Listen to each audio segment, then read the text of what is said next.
nos están viendo también por Zoom, ¿no? Por su asistencia.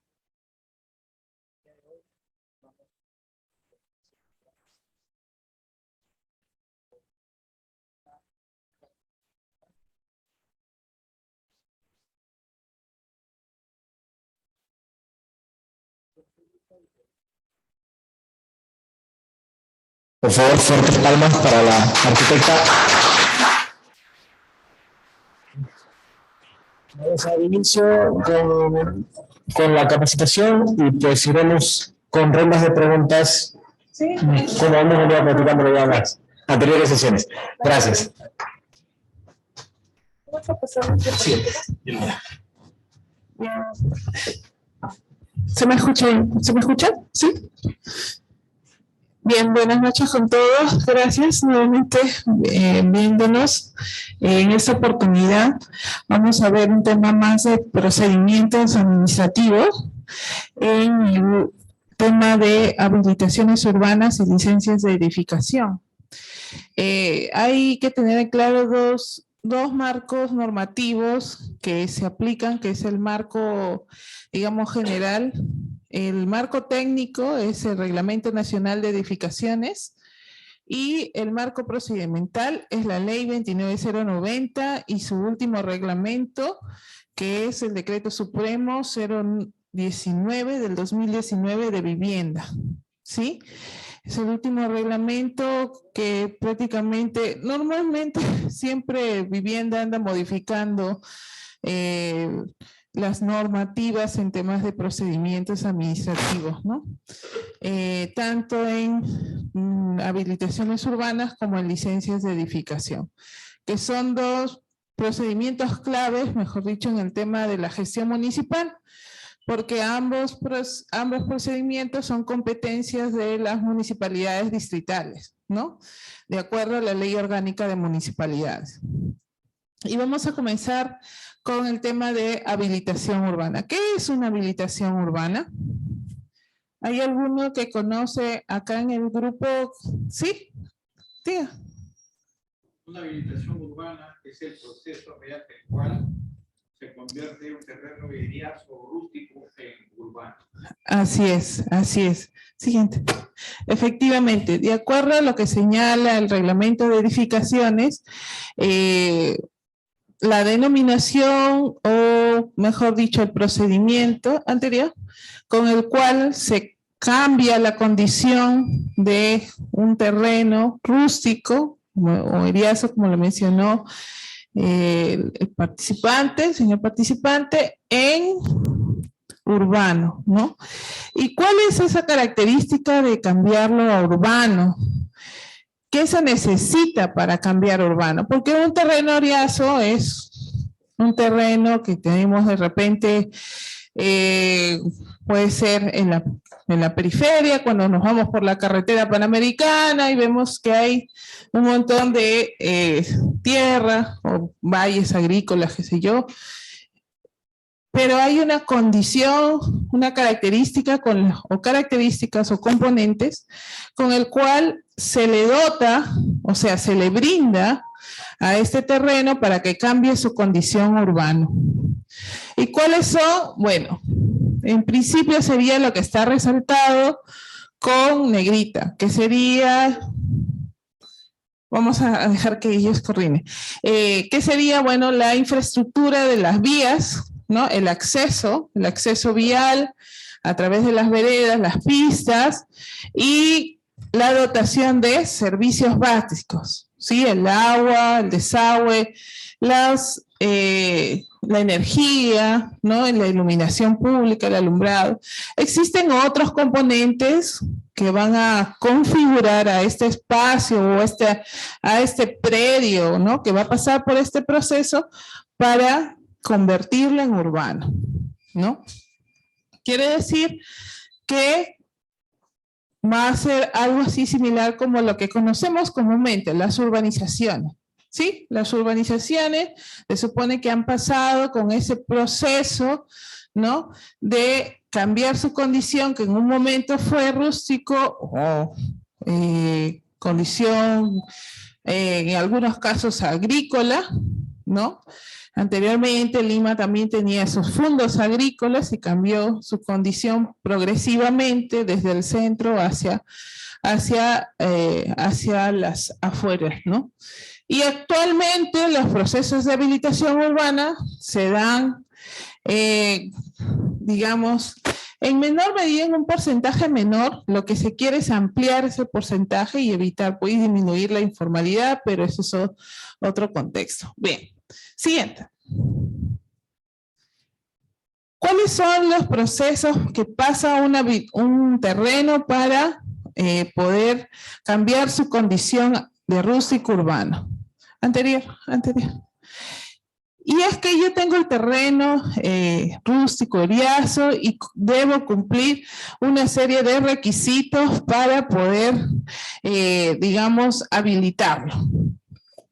¿Por qué necesito? ¿Por qué necesito tener estos dos requisitos previos, que sería la factibilidad de servicios de agua y desagüe y el certificado de zonificación y vías? ¿Por qué necesito esos dos requisitos? ¿Alguno conoce acá? ¿De repente? ¿No?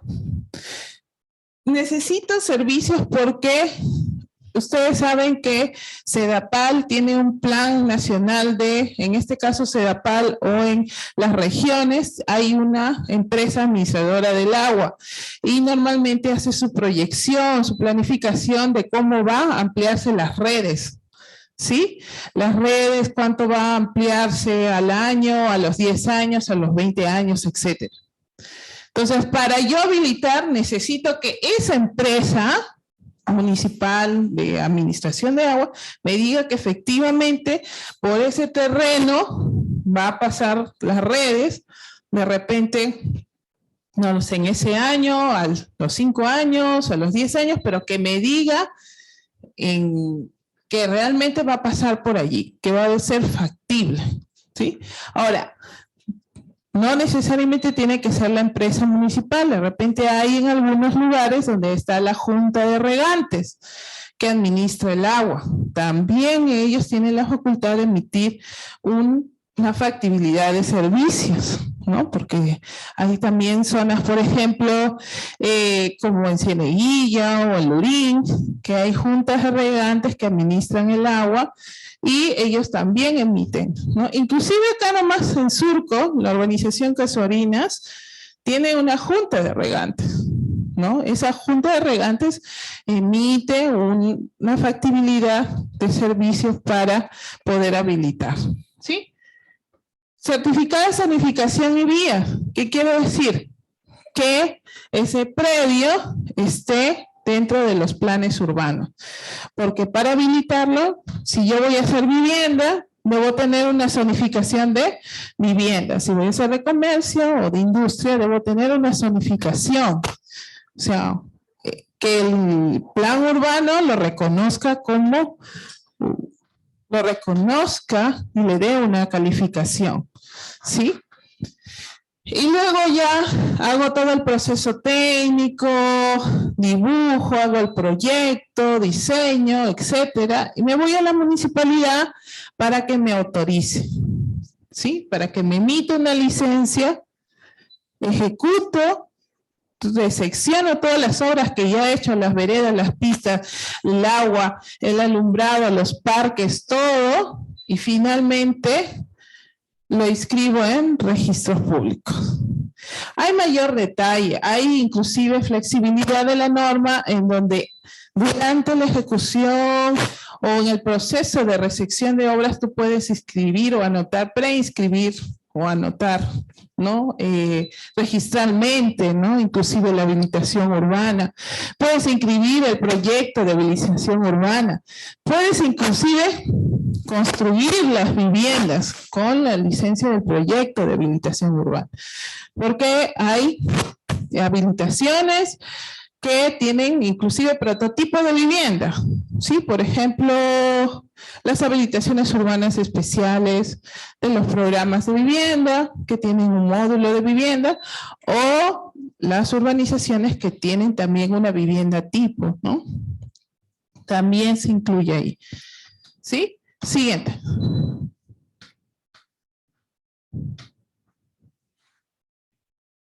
Y bien, dentro del reglamento de edificaciones, nosotros estamos estructurados la habilitación urbana en los diferentes componentes o condiciones generales que tiene la habilitación urbana.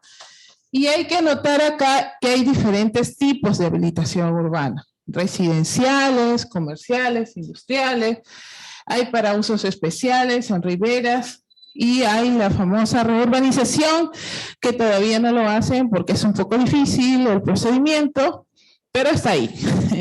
Lo que más se utiliza son estos de acá, ¿no? Los primeros, porque es lo que se encuentra, lo que hay en el procedimiento, en el reglamento y en los tipos de habilitación urbana que encontramos, ¿no? ¿A qué se referirá de repente en riberas o laderas? Por ejemplo, las casas de playa, ¿no? Que están, no sé, en Chilca, en Punta Hermosa, ¿no? Todas estas zonas de balnearios, tiene que ser una habilitación urbana de riberas o laderas. Si es uso especial, por ejemplo, si van a hacer un colegio, ¿no? Si se va a habilitar un terreno para un colegio, si se va a habilitar un terreno para un club departamental, por ejemplo, ¿no? O de repente para una capilla también, o no lo sé, o de repente un complejo más grande, no una capilla, pero un complejo más grande religioso, ¿no? Es un uso especial diferente al de vivienda, ¿sí? Al de vivienda, comercio e industria, ¿no? Que ya conocemos. Siguiente, por favor. ¿Cuáles son los componentes que debe tener una habilitación urbana? Una habilitación urbana está conformada por terrenos públicos y... Ahí nomás déjalo, en la imagen. Sí, terrenos públicos y terrenos privados. ¿Cuál será lo público y cuál será lo privado?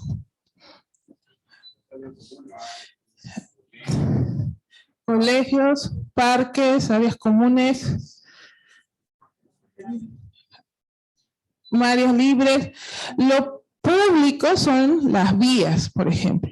Las vías sí o sí son públicas, se entregan a la administración municipal.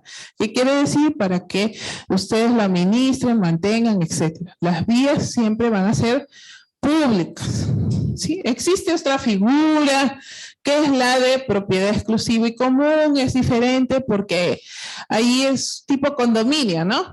Condominio, hay casitas y adentro también hay vías, pero esas son vías de propiedad privada. Eso no hay que confundir ahí, porque eso no es administración municipal, eso es privado, es área común y es edificatorio, no es una habilitación urbana. Una habilitación urbana es esto, ¿no? A la anterior, señorita.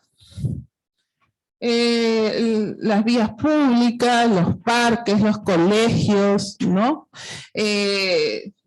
Inclusive hay algunos huacas o intercambios viales, todo eso es público, las vías, los pasajes, los parques, se entregan a la administración municipal, deben entregarlo al municipio para que ustedes la administren, ¿sí? Campos deportivos, todo lo que sea planificado en una habilitación urbana. Y lo privado son los lotes. Puede ser lotes de vivienda, puede ser lotes de comercio, ¿sí? Estos lotes de comercio también son privados. Puede ser lotes de otros fines. Hay otros fines vendibles y hay otros fines de servicios públicos, ¿no? Que eso sí también se le entregan a la municipalidad, también entregan, hay un porcentaje que se entrega, ¿sí? Siguiente, por favor. ¿Qué es lo que compone un proyecto de habilitación urbana? Un proyecto de habilitación urbana lo compone, anterior se mueve la diapositiva, ¿no? Un planeamiento integral cuando el terreno rústico está fuera del área urbana. Por ejemplo, en las pampas de San Bartolo, las pampas al sur, o de repente en las pampas de Ancón, alejado de la trama urbana más cercana, Ahí se necesita un planeamiento integral porque no hay nada más que la Panamericana para conectar. Entonces se necesita algo mucho más grande que el terreno, ¿sí? El proyecto de diseño urbano, que es lo que hemos visto anteriormente, las vías, la ornamentación de parques, las redes eléctricas, sanitarias, de gas y de comunicaciones. ¿Cuál es lo principal? Las eléctricas y las sanitarias. ¿Por qué la de gas no es tan necesario? O sea, es necesario, pero no es una obligación. ¿Por qué? ¿Por qué creen ustedes que lo de gas no es una obligación? ¿Alguno de repente? ¿No? Porque la red de gas no está en todos lados. Porque todavía no se ha ampliado la red de gas. No está, inclusive solo hay una troncal que pasa por una avenida que está en Lurín, que atraviesa Lurín, y que por ahí se les pide que haya redes de gas en las zonas industriales. Pero hacia el norte todavía no hay. Entonces, no le puedes obligar a que tenga un plano de gas porque todavía no hay la troncal, no hay ampliación de la troncal, ¿sí? Y tampoco comunicaciones porque debería ser, sí, para tener la fibra óptica, pero tampoco hay porque la fibra óptica no está todavía en todos lados. Sí, la fibra óptica todavía está, hay un ramal que pasa por la Panamericana y todavía no pasa, no entra, ¿no? Hacia las urbes, hacia las zonas más, o en proceso de consolidación. Entonces, por eso no se exige estos dos, se exige como obligación eléctricas y sanitarias. Eléctricas por el alumbrado público, ¿sí? El alumbrado público que deben tener las pistas, las veredas, los parques. ¿Sí? Siguiente. Entonces ya hemos visto que inclusive dentro de la habilitación urbana residencial que hemos visto, también hay diferentes tipos, ¿no? Que es vivienda taller, tipo club, y la famosa habilitación urbana de construcción especial, que son los programas de techo propio, tiene su propio reglamento inclusive, ¿no? Reglamento de habilitación urbana especial, ¿sí? Inclusive se hizo una modificatoria el año pasado, porque ahora ya no se llaman viviendas de techo propio, sino viviendas de interés social, ¿sí? Viviendas de interés social, las famosas BIS, ¿no? Siguiente. Y estos son los tipos que podemos encontrar dentro de las habilitaciones comerciales, industriales, y bueno, estos son cada uno. ¿Qué casos prácticos podemos tener? Yo les he traído un video que muestro, no es por hacer cherry, obviamente, vamos a topar acá esto porque normalmente lo uso para poder mostrarles cómo es, digamos, una habilitación urbana residencial, ¿no? Con el acceso hacia la vía principal, ¿no? Y cómo se ejecutan las veredas, las pistas, ¿no? El alumbrado completo, los parques, la ornamentación de parques. Inclusive ya se ve acá cómo está ya ejecutado, ya están construyendo cada uno de los propietarios, ¿no?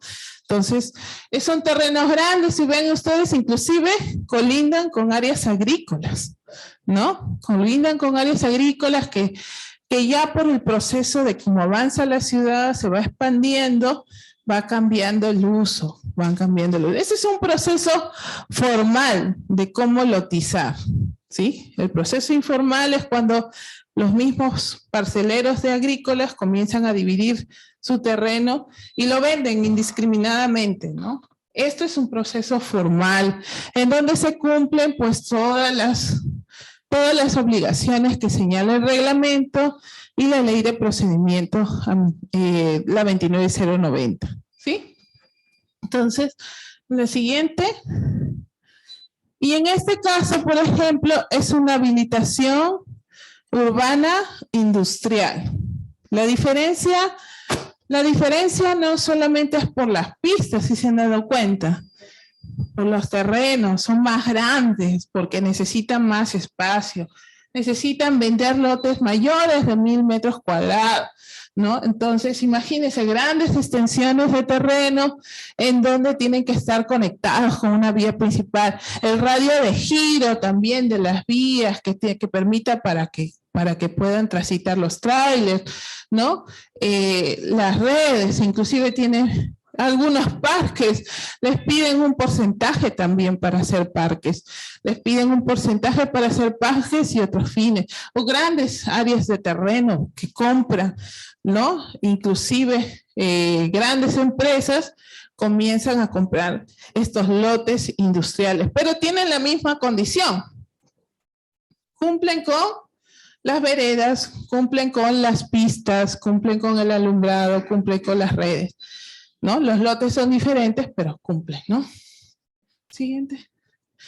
¿Cuáles son los requisitos que debe tener un expediente de habilitación urbana? Depende de la modalidad, ¿no? Hay 4 modalidades que lo vamos a ver en la de procedimientos de la 29090, porque depende del tipo inclusive, ¿sí?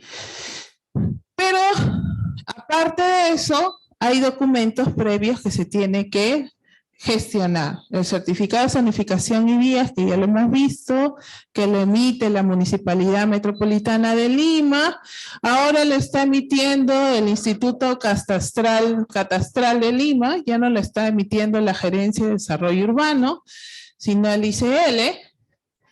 El certificado de factibilidad de servicio, ya sea CEDAPAL, Luz del Sur. CEDAPAL sí te cobra un derecho de trámite, tienes que presentar un proyecto, inclusive un esquema. Luz del Sur no te cobra, el del Norte no te cobra, pero sí tienes que presentar la carga que va a recibir esa habilitación urbana, ¿no? Tienes que hacer tu cuadro de carga, firmar por un especialista, un ingeniero, ¿no? Y te dan el certificado. Lo que más sale es la luz, porque la luz está repartida en todos lados. La factibilidad es mucho más rápida que la del agua, ¿no? Planeamiento integral aprobado por la Municipalidad de Lima, ¿sí? Es un procedimiento que está regulado por la Municipalidad de Lima y ellos son los que aprueban. Ahora, hay algunas municipalidades distritales que están aprobando planeamientos integrales. La verdad es que no debería ser, pero sí lo hacen. No sé por qué, pero el planeamiento integral inclusive está regulado por una ordenanza metropolitana, ¿ya? Para que se pueda ver con fines de integración al área urbana cuando está alejado, ¿sí? Estudio de impacto ambiental o certificación ambiental dependiendo del tipo, ¿no? Del tipo de habilitación urbana. ¿Quién aprueba esto? Hay que revisar la ley de evaluación de impacto ambiental porque dependerá del grado o del proyecto que se va a realizar, quién lo apruebe. Porque puede ir a producción. Cada sector tiene sus direcciones generales que evalúan estudios de impacto ambiental. E inclusive la Municipalidad de Lima tiene, de acuerdo al proyecto, también la Gerencia de Gestión Ambiental también aprueba, ¿no? Pero es o la Municipalidad de Lima o los sectores, dependiendo del proyecto, ¿sí? Dependiendo del proyecto que se va a realizar. El estudio de impacto vial, también, si está frente a vías metropolitanas, lo aprueba la Municipalidad de Lima. Si está frente a vías locales, lo aprueban las municipalidades distritales, ¿no? Cada municipalidad distrital debería tener una gerencia de transporte o de vías o de desarrollo urbano que aprueben los estudios de impacto vial siempre y cuando estén dentro de vías locales, ¿sí? Estudio de mecánicas de suelo con fines de pavimentación. Esta no necesita la aprobación, pero sí debe estar en un laboratorio certificado, firmado por un ingeniero civil, porque sí lo revisan, ¿no? Lo revisan en la municipalidad, especialistas, o lo revisa la comisión técnica, el ingeniero civil, revisa el estudio de suelos con fines de pavimentación.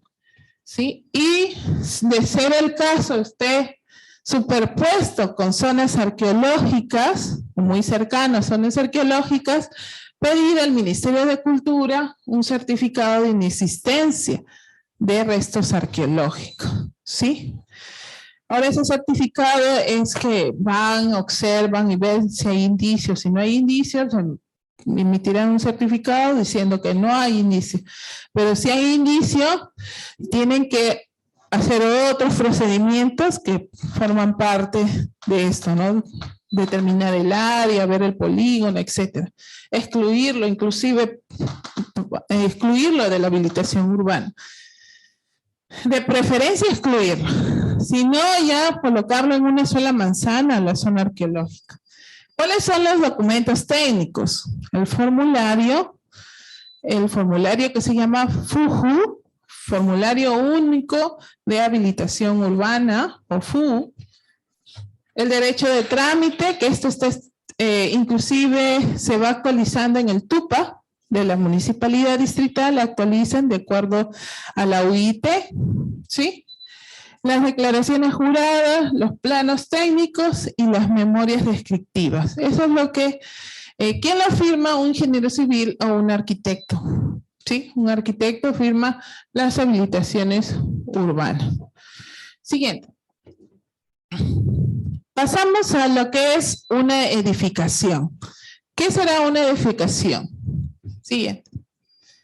Es mucho más fácil porque es una obra de carácter permanente, ya es una obra de carácter permanente, fija con un determinado uso, tienes instalaciones complementarias, etcétera, ¿sí? ¿Cómo se mueve la diapositiva? Instalaciones fijas, complementarias y albergan diferentes actividades que realizamos, comercio, vivienda, industria, etcétera, ¿sí? Siguiente. Hay dos tipos de solicitudes que se realizan en las licencias de edificación. Puedes ir por un anteproyecto en consulta que es solamente para revisar la arquitectura. Dicen que los arquitectos somos un poco egocéntricos. No es mi caso, obviamente. Pero, ¿qué pasa? La arquitectura normalmente llega a mandar al resto de instalaciones, ¿sí? Cambian algún ambiente, cambian, y hay que ver, ahora con el software BIM, con la metodología BIM, con el Revit, se puede inclusive extrapolar, ver cómo van superponiéndose con otras instalaciones. Recuerdo que para los panamericanos pidieron inclusive eso, pero son obras de carácter público. Pero en el privado lo que pasa es que tú puedes consultar tu proyecto antes a la comisión. La arquitectura, ¿sí? Un anteproyecto en consulta, que son los planos de arquitectura, ¿sí? Pasan por comisión o en la municipalidad. Eso no emite una licencia de edificación, solo un dictamen que está aprobado el proyecto, que está de acuerdo al reglamento de edificaciones, que cumple, ¿no? Con todos los criterios y condiciones. Cuando ya vas a pedir aprobación de un proyecto para licencia de edificación, es donde sí, prácticamente sí te aprueban el proyecto. Cuando se emite una licencia de edificación. Porque ahí vas a presentar arquitectura, eléctricas, estructuras, sanitarias, ¿no? Si es que hay otras especialidades más dentro del proyecto. Hay diferentes modalidades que también las vamos a ver en unas diapositivas adelante. Siguiente. ¿Qué es lo que compone un proyecto de edificación? Todos estos componentes. Todos estos componentes, ¿sí? Anterior, por favor. Estos componentes forman parte de un expediente técnico, o sea, arquitectura, eléctricas, sanitarias, estructuras, climatización, si hay sistemas de calefacción o aire acondicionado, mecánicas, si hay, por ejemplo, extractores, ¿no? Extractores de aire, ¿no? De repente hay ascensores, ¿no? También. O montacargas, ¿no? Que son instalaciones que tienen equipos en movimiento. Comunicaciones, internet, redes de internet, sistemas de data, de comunicaciones. Y también instalaciones de gas. Los famosos ahora edificaciones ecosostenibles del proyecto Bono Verde del Ministerio de Vivienda les pide que tengan gas. Obviamente tiene que estar por donde pasa la línea de gas, ¿no? Pero si les pide instalaciones de gas es un requisito, ¿no? Tener la conexión al sistema de gas con Cálida, por ejemplo, ¿no? Entonces, esas edificaciones de viviendas de altura, esas necesitan estas instalaciones. Entonces, todos estos componentes dependerá de la edificación, ¿sí? ¿Cuáles son los que siempre se presentan? Arquitectura, estructuras sanitarias eléctricas y gas, si es en vivienda, por ejemplo. Inclusive ahí, ¿por qué no está comunicaciones? Puede ser comunicaciones, pero climatización mecánica si hay ascensores, ¿no? Pero climatización no utilizamos mucho. De repente en edificios empresariales o corporativos, educacionales, ¿no? De repente aire acondicionados, calefacción. No usamos, acá nos morimos de frío. O de repente en otras regiones, ¿no? En otras regiones que sí necesiten calefacción, se utiliza eso de ahí, ¿no? Siguiente. Ahora, dentro del reglamento de edificaciones existen todos estos tipos que no vamos a ahondar porque está dentro del reglamento de edificación. Hospedaje, vivienda, diferentes tipos de comercio, diferentes tipos de transporte, recreación, servicios comunales. Todos estos tipos están en el reglamento de edificaciones y cada uno debe tener unos criterios especiales para poder cumplir. Siguiente. ¿Cuáles son los requisitos también para un expediente de edificaciones? Depende también de las modalidades. ¿Cuáles son los documentos previos? Si para la habilitación urbana es el certificado de zonificación, para la edificación es el certificado de parámetros, ¿sí? El certificado de zonificación lo emite la Municipalidad de Lima, pero el de parámetros lo emite la Municipalidad Distrital, ¿sí? Por la ley orgánica señala que el certificado de parámetros lo emite el distrito porque tiene más detalles. Se ve retiros, alineamiento, se ve fachada, etcétera, ¿sí? También se pide certificado de factibilidad de servicios. Cuando vas a CEDAPAL, tienes que presentar tu proyecto también, firmado, el de sanitarias, para que te puedan dar la factibilidad. También te piden estudio de impacto ambiental.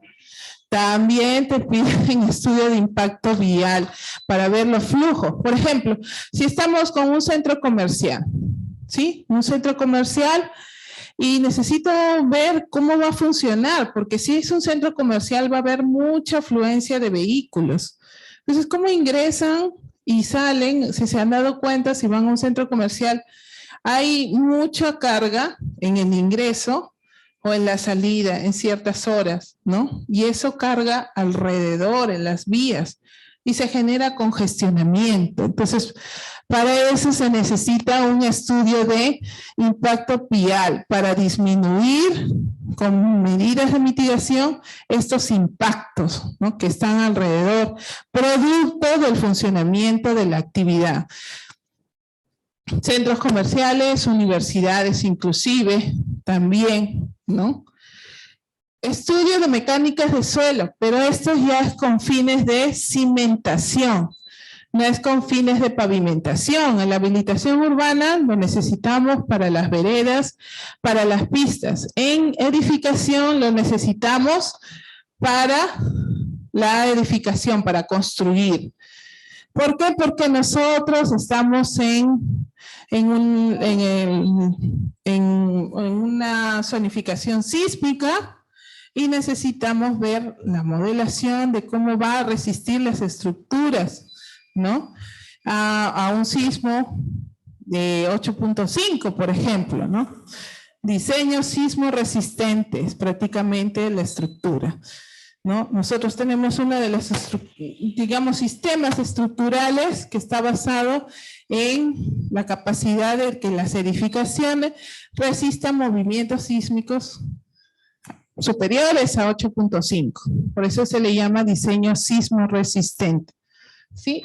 ¿Cuáles son los documentos técnicos? El FUE, que es el Formulario Único de Edificación, derecho de trámite que se paga de acuerdo al TUPA, declaraciones juradas, los planos por especialidades, lo firman arquitectos, ingenieros eléctricos, ingenieros de sanitarias, ingenieros electromecánicos, si hubiera, ¿no?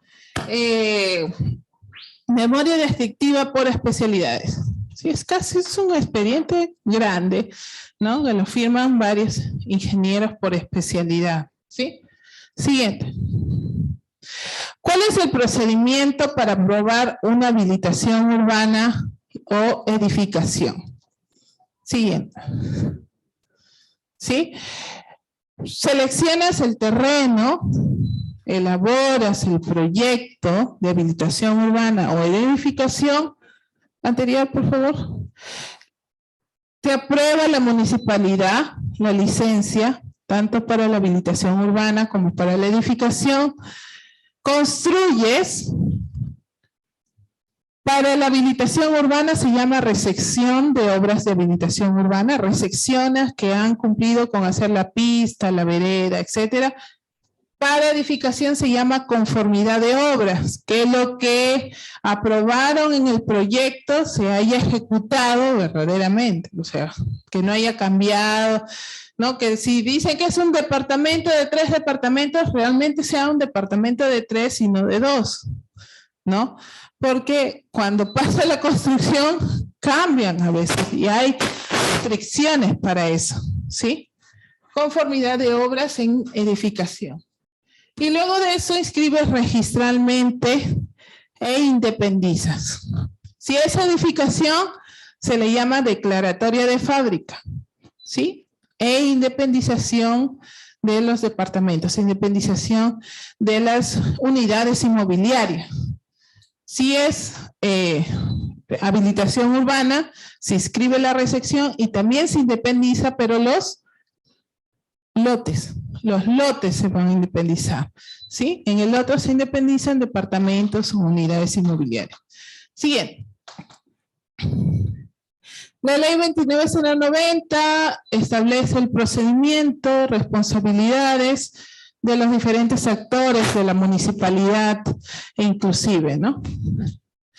Estas eran todas las leyes que salió desde el 29.090 hasta el último, que son los decretos legislativos, y eso pasó, el reglamento de la ley que salió en el 2019 y el reglamento de habilitación urbana especial, que inclusive hasta el 2020 o 21 salió algunas modificatorias, producto de la pandemia, se generaron todo este cambio de denominación inclusive, ¿no? Siguiente. Estas son las modalidades.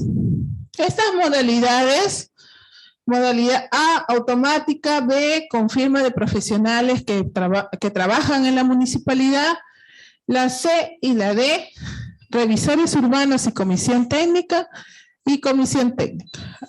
Este año, el año pasado salió el reglamento de revisores urbanos, o sea que son profesionales que están acreditados por el Ministerio de Vivienda y ellos revisando el expediente pueden sacar un dictamen o un acta de aprobación y la municipalidad emite una licencia. Están acreditados y registrados por el Ministerio de Vivienda. Modalidades. Modalidad A, B, C, donde va el revisor urbano, la comisión, y modalidad C y D, comisión técnica. La comisión D está conformada por arquitectos e ingenieros, ¿sí? Y también, si es habilitación urbana, Antes estaba Capeco, pero me parece que ya no está. Y Sedapal. Siguiente. Estos son, en el caso de habilitación urbana, las modalidades en A, B y C. ¿Qué es lo que está anterior? Por ejemplo, los proyectos privados. Si viene en los proyectos de asociación público-privado, si viene el Estado concesionó para hacer una planta de tratamiento de agua a un tercero y quiere habilitar, y ustedes le dicen, no, yo quiero habilitar este terreno para hacer una planta de tratamiento de aguas. Y dicen que habilitación urbana debo yo proceder o iniciar. Eso es acá, modalidad A, porque está concesionado, pero es un proyecto público, ¿sí? Público-privado, ¿sí? Eso está dentro de la categoría de modalidad A, ¿sí? Si van a hacer las estaciones del tren, también pueden, si es que están en terrenos privados, no en vías, también se habilitan. Entonces esos tienen que también pasar por la municipalidad. ¿Qué le van a pedir? Automático. Está concesionado. Lo automático no quiere decir que haya ingreso y ya en licencia, ¿no? Tiene que cumplir con unos requisitos también, ¿sí? Que establece la norma. ¿Ok? Pero es que no va a demorar mucho, pues cumple los requisitos y le tienes que emitir la licencia. No puedes demorar mucho, por eso se dice que es automático. ¿Qué más está acá? Las viviendas sociales. Todos los programas de bonos habitacionales también están en la de automático. ¿Sí? Servicios públicos, infraestructura, etc. La modalidad B, si son predios no mayores a 5 hectáreas. ¿Sí? Y que no estén afectos a ninguna vía, ni metropolitana ni regional. Y predios que cuenten con un planeamiento integral aprobado. En la modalidad C y en la modalidad D, que son por comisión técnica, son los que se ejecutan por etapas, los que son más grandes, los que tienen construcción simultánea de lotes, que son procesos de reurbanización, los que son industriales, por ejemplo, están acá, los que colinden con zonas arqueológicas, las de usos especiales, todos están acá, en estas dos. Por ejemplo, la D, están las de industriales, comerciales y usos especiales. Inclusive las educacionales estaban hasta allí, ¿no? Siguiente. La habilitación urbana de oficio. Son otras modalidades que salieron con las nuevas actualizaciones. ¿Cuáles son los requisitos? Primero, que estén en áreas urbanas y urbanizables inmediatas, ¿sí? Anterior, por favor. Anterior. No, la de oficio, perdón. La de oficio es un predio matriz que, perdón, esa era la de especial. Que tenga una unidad inmobiliaria independizada, que esté construido, que cuenten con edificaciones permanentes, que tengan servicio. Inclusive hay áreas de la ciudad que no están regularizadas, ¿no? Que están consolidadas, que tienen agua, desagüe, electricidad, y no fueron o no pasaron por un proceso de habilitación urbana, ¿no? ¿Qué más? Que tengan servicios públicos y que tengan instalaciones permanentes, porque se tiene que acreditar que han construido edificaciones, que están viviendo, que se han construido, que tienen muchos años, etc. Y esta norma dice en la parte de abajo, que no se ve acá, que no dejan aportes, ¿no? No dejan aportes ni tampoco pagan aportes. Siguiente. En la especial es la que estaba leyendo anteriormente, pueden estar en áreas urbanas, pueden estar en cualquier zonificación que quieran, en cualquier lado, ¿no? En cualquier área urbana deteriorada, etcétera, pueden tener cualquier zonificación, cualquier zonificación. Lo que es un incentivo que hace el Ministerio de Vivienda para poder promover, ¿no? Para bajar el déficit habitacional que tenemos. Unidades de 90, con techo propio puede llegar a 70 metros cuadrados, y sí se les pide por lo menos que deben respetar parques y educación, ¿sí? Que haya colegios o jardines, que dejen ese porcentaje. Siguiente. ¿Cuáles son las modalidades para las de edificación?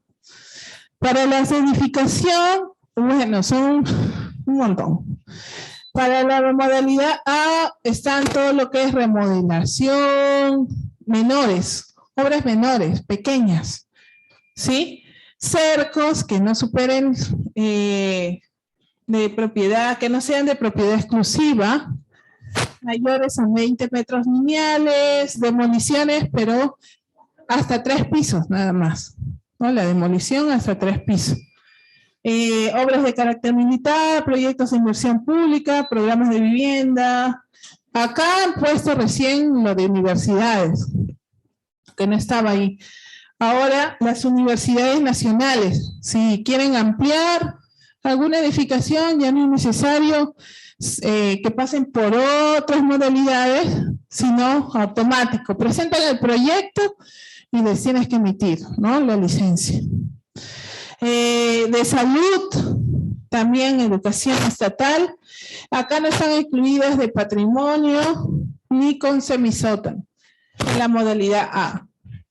En la B, hasta 3.000 metros cuadrados, cercos, mucho más grandes, ampliación, remodelación, pero recuerden, cuando hagan una ampliación, una remodelación, y van a hacer una licencia, sacar una licencia, siempre y cuando es modalidad B, pero que no afecte estructura, o sea, que no vayas a demoler, por ejemplo, o mover, o cambiar vigas, columnas, ¿no? Eso, de repente solamente vas a demoler parcialmente, ¿no? Y vas a hacer una remodelación, pero con mayor remodelación, mayor a un metraje, pues, ¿no? Por ejemplo, vas a hacer remodelar toda tu casa, ¿no? Toda una vivienda. Eso tiene que pasar por acá, por una modalidad B, ¿sí? Por una modalidad B, que no modifique estructura, ni columnas, ni vigas, etcétera, sino ambientes, por ejemplo. Demolición de hasta 5 pisos, sin uso de explosivo. Modificación de proyectos y tampoco no deben estar acá las de patrimonio. En las de C y D, que pasan por comisión técnica y por revisores, son las más complejas, porque estamos hablando ya de edificaciones multifamiliares mayores a 5 pisos. Inclusive hay conjuntos residenciales, están allí. Uso mixto con vivienda, locales comerciales hasta 30.000, mercados, locales de espectáculos deportivos, ¿sí? Demoliciones totales, pero que ya utilicen explosivos, por ejemplo, ¿no? Y en la modalidad D, pues es prácticamente todo lo que no está contemplado ya y que pues es edificaciones para fines industriales, por ejemplo, está acá, pasa por comisión técnica, ¿sí? Locales, espectáculos deportivos con fines educativos, de repente salud, pero privados, por ejemplo, ¿sí? Hospedaje, combustibles, por ejemplo, los grifos pasan por acá, ¿no? Los grifos, estaciones de servicio, modalidad D. Siguiente. Las licencias, ¿cuáles son las condiciones para las licencias? Para que tú puedas sacar una licencia de edificación, debes tener aprobado tu licencia de habilitación urbana. O debe estar urbanizado o con su condición de urbano. También para la conformidad de obra, debe estar recepcionada la habilitación urbana.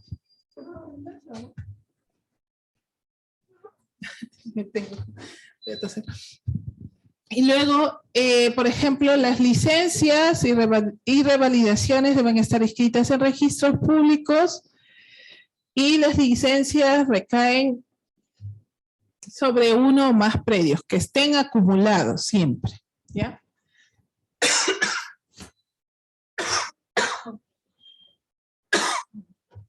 Ya. Siguiente. Este es el procedimiento, de acuerdo, es un procedimiento general, en realidad tiene varias, inclusive cuando se hace el mapa de procesos, siempre hay cuando por ejemplo, cuando se niega, se deniega o se declara improcedente, ¿no? También, ¿no? Ingresas, verificas, pasa a la comisión técnica emite un dictamen aprobando o desaprobando. Te entrega la licencia, pero si el dictamen es improcedente, te declaran improcedente el expediente, ¿sí? Con el dictamen te dicen no conforme y regresa a Fujacero. Tú lo puedes impugnar, puedes hacer recursos impugnatorios de reconsideración, de apelación, ¿no? Con nuevas pruebas. Obviamente ese es el procedimiento administrativo general, pero finalmente lo que quieres es que te entreguen la licencia para poder construir. Una vez que te entregan la licencia por sí misma no te acredita para poder iniciar obra, ¿sí? Sino que tienes que presentar una solicitud a la municipalidad distrital diciendo un cronograma, voy a iniciar obra. Por ejemplo, si te dan la licencia hoy, tú tienes una vigencia la licencia tiene una vigencia de 36 meses, 12 meses prorrogables, ¿sí? Entonces, dice, si te dan la licencia hoy, pero no tengo plata para construir, ¿hasta cuánto puedo esperar? Bueno, hasta dentro de 36 meses, que son 3 años. Ya conseguí plata al año. Ya. Al año conseguí y dije, me voy de nuevo a la municipalidad y vengo con mi ingeniero civil responsable y con un cronograma. ¿Cuánto me voy a demorar? ¿Por qué? Porque la municipalidad distrital hace visitas técnicas de inspección. Esas son pagadas y tienen que ir los profesionales que están en la municipalidad, van y visitan.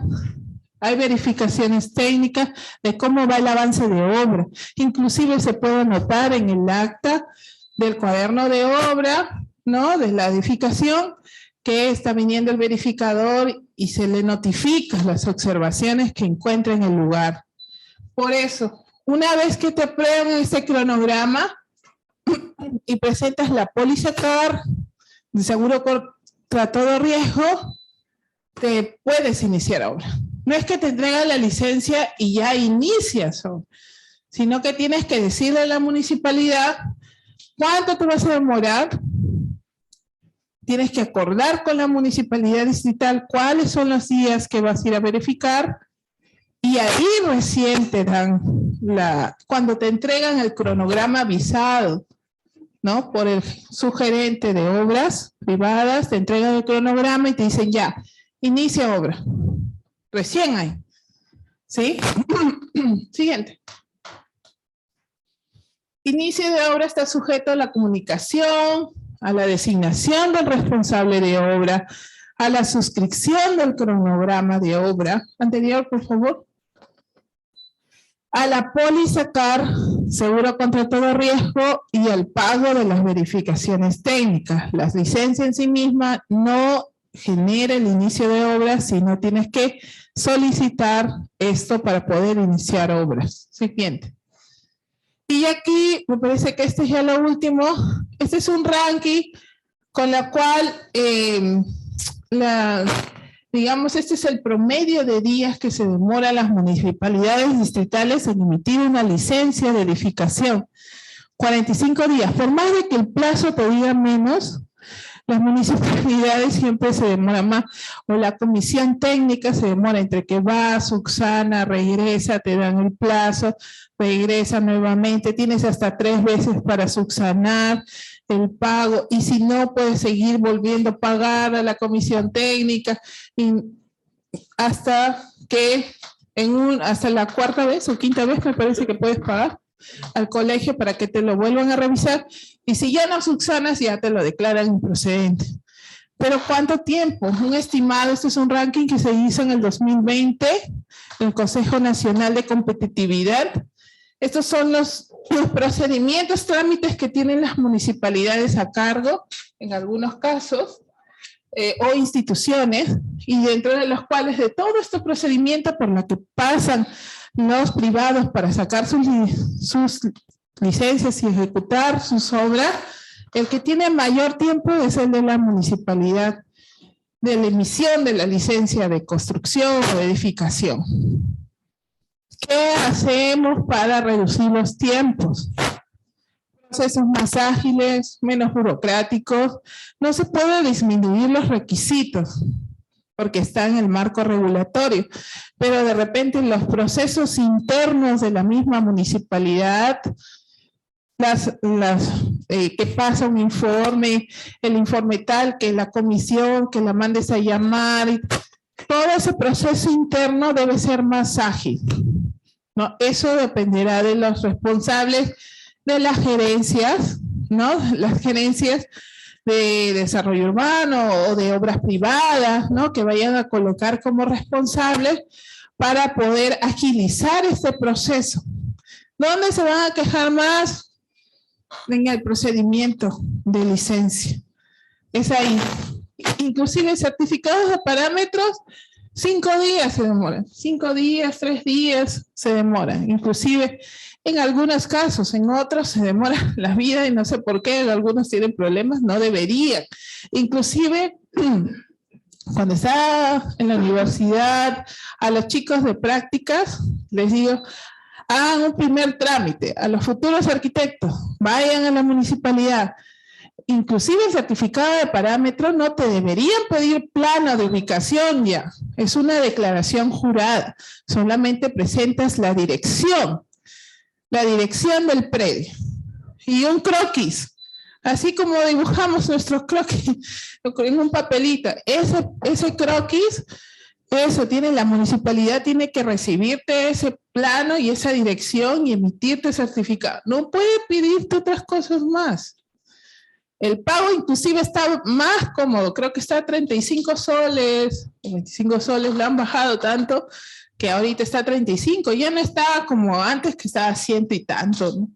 Ahora está, y se supone que deben que emitirte en 5 días hábiles como máximo. ¿Sí? 5 días hábiles como máximo. Entonces, ese es prácticamente el manejo de los permisos de construcción, el tiempo que se demora, la responsabilidad que tienen las municipalidades distritales en los procedimientos de emisión de licencias de habilitación urbana o de edificación. ¿Sí? Esos procesos internos es donde se demora mucho más. Y la idea es agilizar esos procesos para ser más efectivos o eficientes, ¿no? En la licencia. Y creo que ya me parece. Eso sería prácticamente todo lo de hoy. Ha sido súper rápido. No sé si tienen alguna pregunta de repente. Ha sido muy resumido porque la verdad es que poner toda la normativa sería ya muy tedioso, ¿no? Dígame. La contaminación visual. Nosotros estamos las actualizaciones en el centro de juegos y se ha generado una serie de murales cables se ven las vías públicas y son parecen telarañas.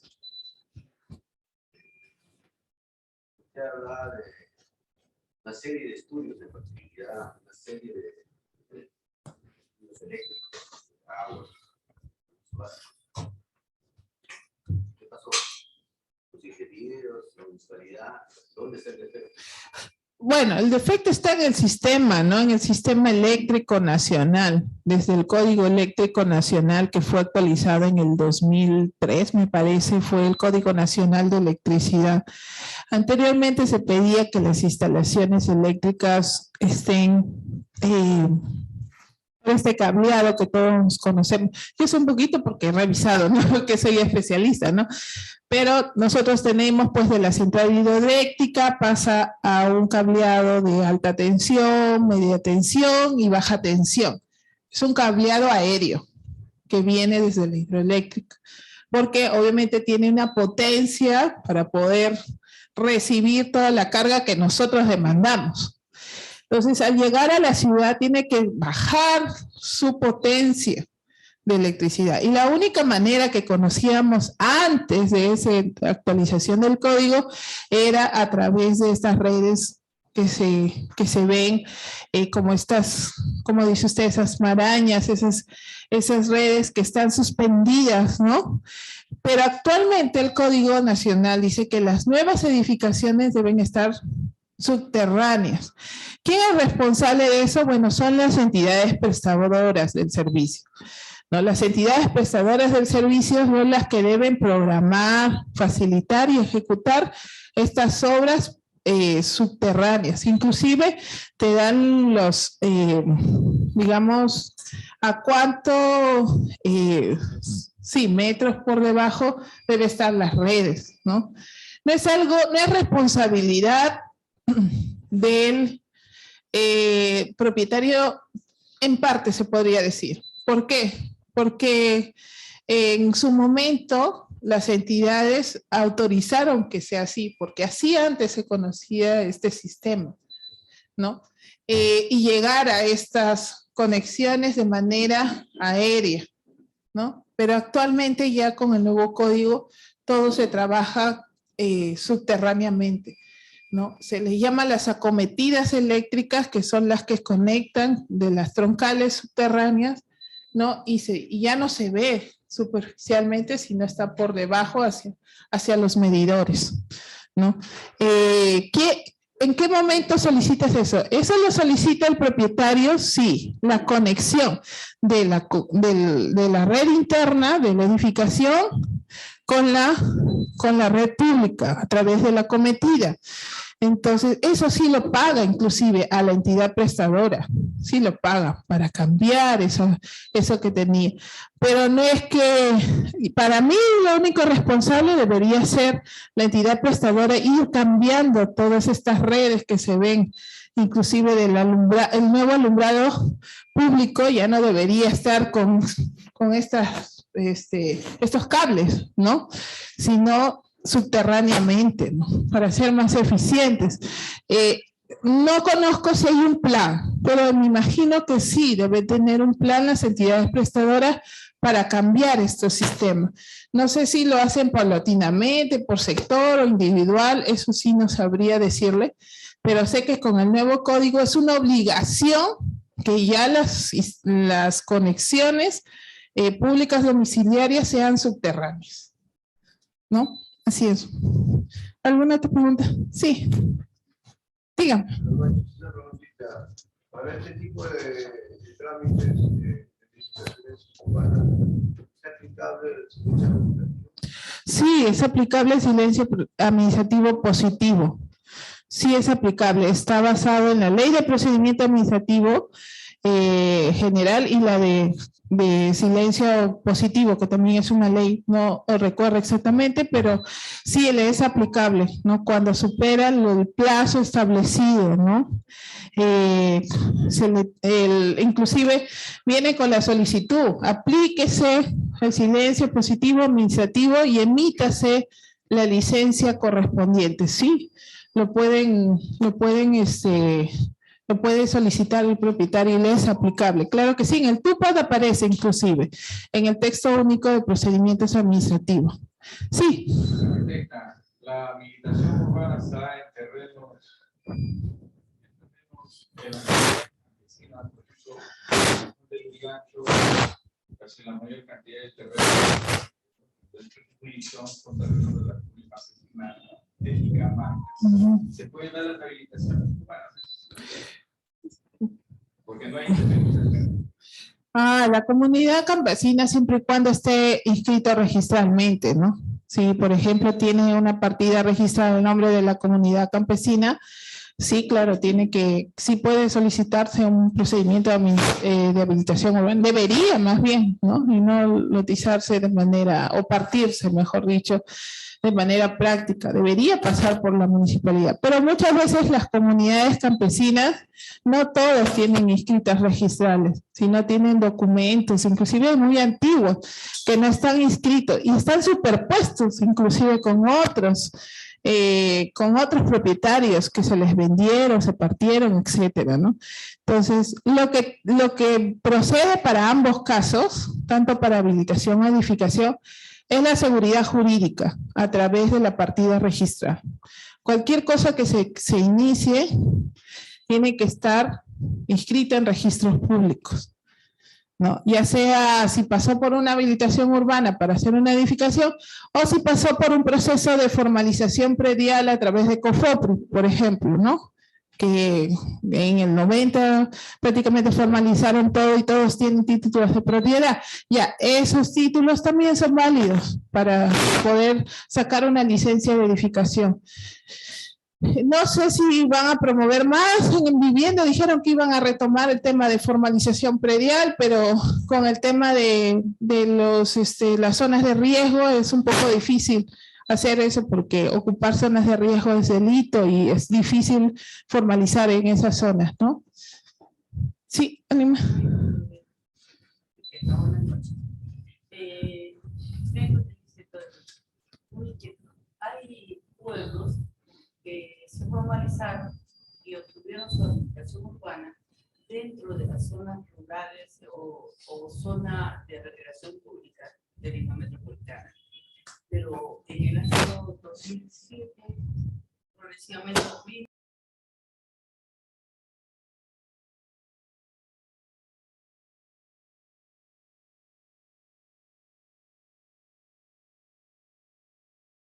tienen el cambio de su zonificación. Y para hacer ellos alguna construcción, ¿tienen algún tipo de problema? Claro, sí. La zonificación es lo que te valida prácticamente el uso. Si no tiene la zonificación de vivienda, no puede tramitarse. A pesar de tener título. Lo que debe hacer es actualizarse la zonificación, incluirse en el plan urbano y recién ahí proceder, porque cuando ustedes emitan un certificado de parámetro va a salir con un parámetro de zona de recreación pública y no va a salir con uno de vivienda. Entonces, las zonas de recreación pública no tienen parámetros porque son parques. La idea es que no tengan, que no se construyan. Entonces, ¿cómo emitir un certificado de parámetros con otra realidad, no? Entonces, ahí sí tiene que cambiar. Una inquietud. El certificado de numeración solamente procede en propiedades de terrenos propios o concesionarios. En terrenos que estén catastrados, o sea, que estén incluidos dentro de su base registral, inclusive ya sea de su base catastral, por catastro o por rentas. Sí se puede incluir, pero normalmente la numeración, el procedimiento regular es que sea a través de la declaratoria de fábrica, ¿no? La declaratoria de fábrica te va a decir cuántos ingresos o accesos tiene. Entonces, la numeración es de acuerdo a las puertas que tiene el inmueble, ¿no? Si tiene 2 puertas y una cochera, el solicitante puede emitir esa, o si tiene un solo ingreso, emite pues la numeración del ingreso que tiene, pero es a través de la declaratoria de fábrica, ¿sí? De una edificación. Sí, diga.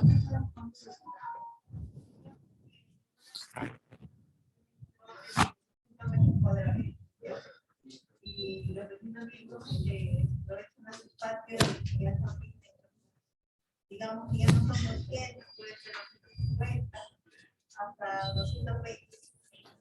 Muchos están pasados. ¿Qué pasa ahí? Ya han dado importancia de posición de un metraje y la municipalidad también tiene catastro porque no hay una planificación, no hay. Y hay solamente en pocas partes, no hay todas.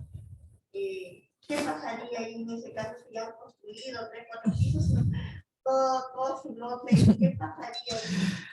¿Qué sanción? Con constancia de posesión no se puede construir. La constancia de posesión ha perdido se ha desnaturalizado, porque la constancia de posesión era únicamente para acceder a servicios públicos, al agua, al desagüe, no para construir, no te da, inclusive en las constancias de posesión señala, ¿no? El documento emitido no tiene carácter, ¿no? de propiedad, no te emite ninguna propiedad sobre el bien, ¿no? Es solamente una posesión, tienes que proceder bajo las formas que tienes de titular, ¿no? Formalizándolo, o con una, ¿cómo se llama este procedimiento que me he olvidado? Que es la de prescripción, ¿no? Adquisitiva de dominio.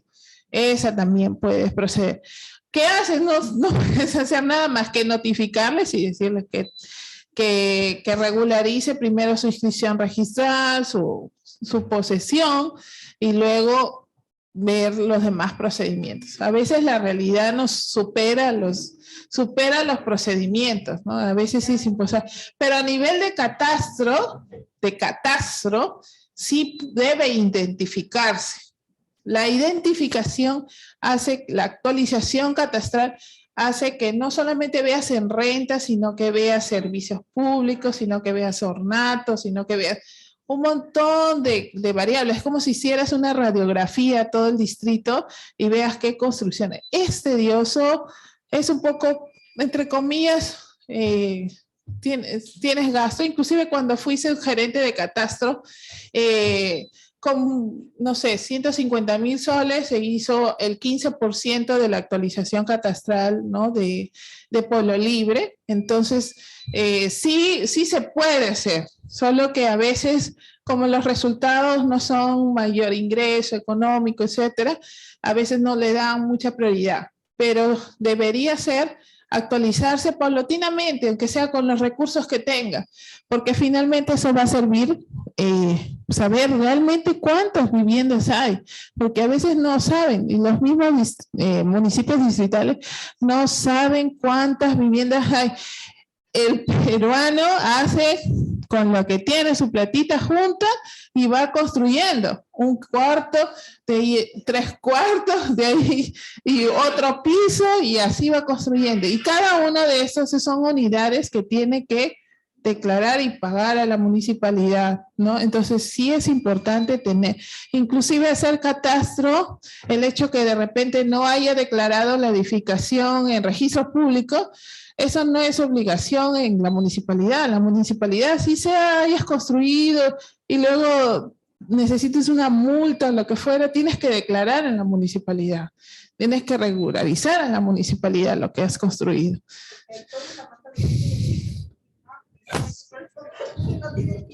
Sí, ese es el tema, construyen pero sin título, pero ¿qué podemos hacer? Es un tema más cultural, ¿no? Es un cultural, y como las municipalidades distritales no tienen el alcance suficiente, ni los funcionarios, ni los especialistas para hacer fiscalización. Eso es fiscalización, mejor dicho.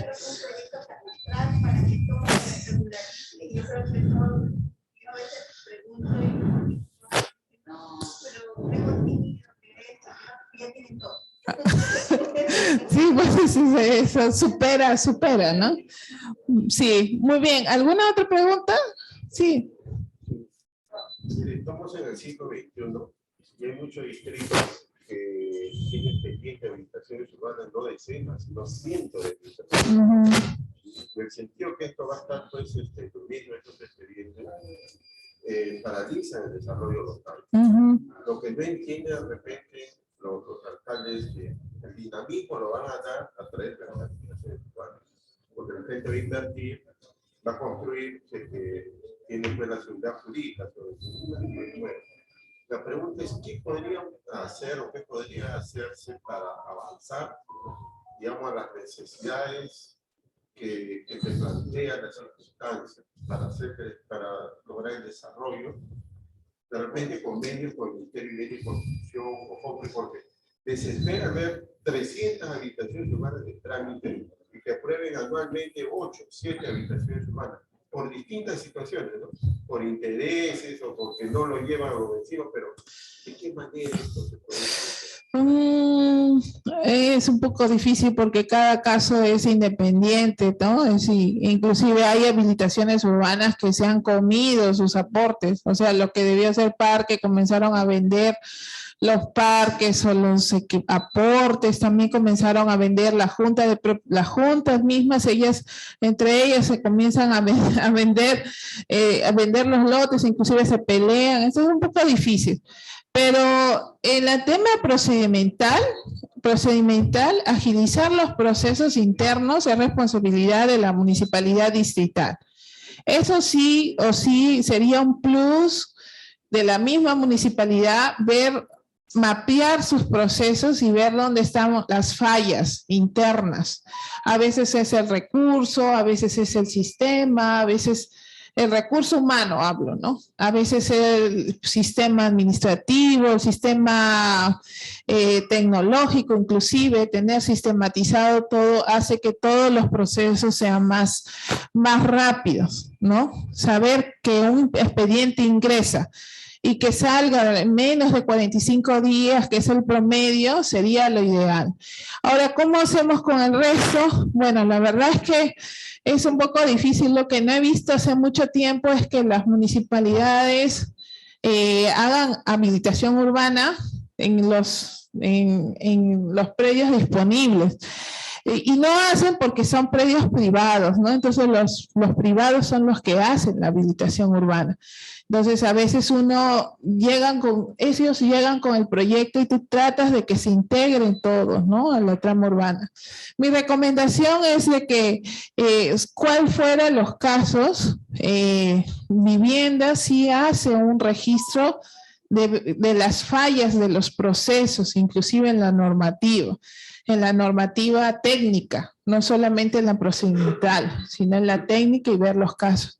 Sería más que todo mejorar el proceso interno y si es que hay estos casos de aportes o temas técnicos, ver de qué manera se puede solucionar